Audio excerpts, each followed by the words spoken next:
Hello, I'm going to do another quick video tutorial here.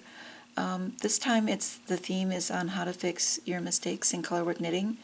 In this case, the mistake I'm trying to fix is I had changed my mind on the colors that I put into my knitting.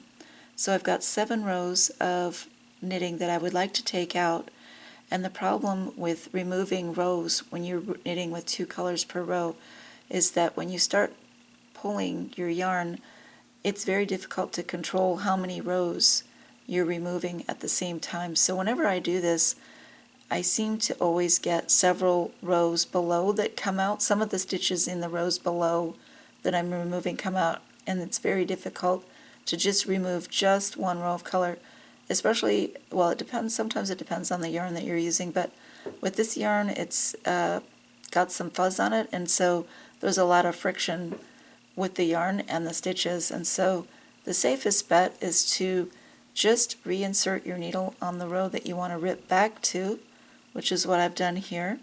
If you can see, I've inserted that needle right in there, and I'm just taking it one stitch at a time. And I started out by inserting the needle on the first stitch of the row where my stitch marker was. You can see it's kind of hanging out here, and it doesn't really take that much time at all.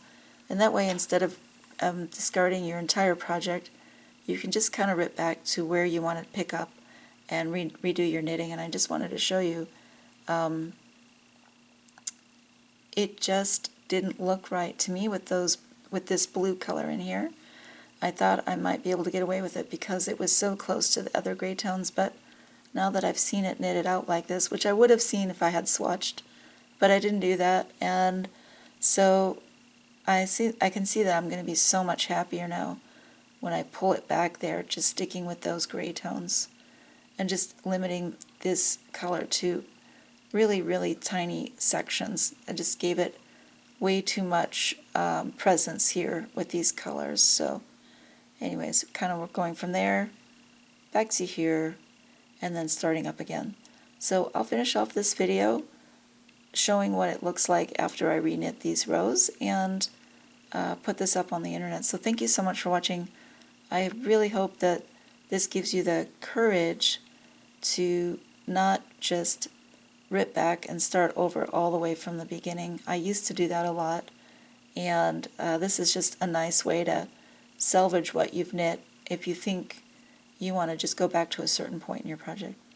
So I'll finish up in a little while, and if anybody has any questions, please feel free to ask in the comments section below. Hey guys, I'm back, and I just wanted to show you what my hat is starting to look like. So I'm really happy with how this is progressing, and I'm so much happier that I took that section out where I had way too much pink in the center, and I'm much happier seeing the little flecks of pink running through this center line here, the center line there, and then I completely left it out in there. And this is one of the challenges of working with the Woolfolk Tin yarn. They don't have a large selection of colors. Basically the blue tones, the black tones, and the brown tones, and that is it. Oh, they also have green now as well. And then they have the 2 pink colors now. So it's a little bit more challenging, but I really like the way this turned out. And it was super fun. I just took these pattern repeats from a vest pattern and incorporated it into my hat, and it came out really great.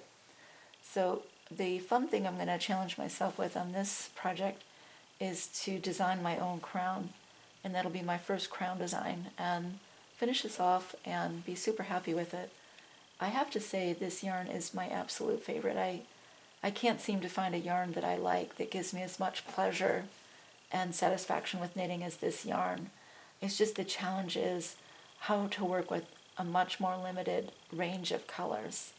But to my surprise, I really am enjoying the black this year. A couple of years ago I worked with a lot of the blue tones, and I got really tired of the blue tones, but these gray tones are really fun. It was fun to put that little pop of pink in there. So I'm really happy with the way this turned out, and I just wanted to show what the finished, this is the rest of the body of the hat, and so you can kind of see how to fix how to rip back with Colorwork, and then go forward, and you'll be much happier. So anyways, thank you for watching, and I hope to come up with some other useful videos in the future. Every time I come across a teaching opportunity or a teaching moment, I hope to turn it into a video and kind of demystify some of the little things that you come across with colorwork knitting that might not show up in your pattern, but could be something that you want to consult online and find video tutorials for. So I'll leave for now, and I just wish everybody a great evening. I'll talk to you next time.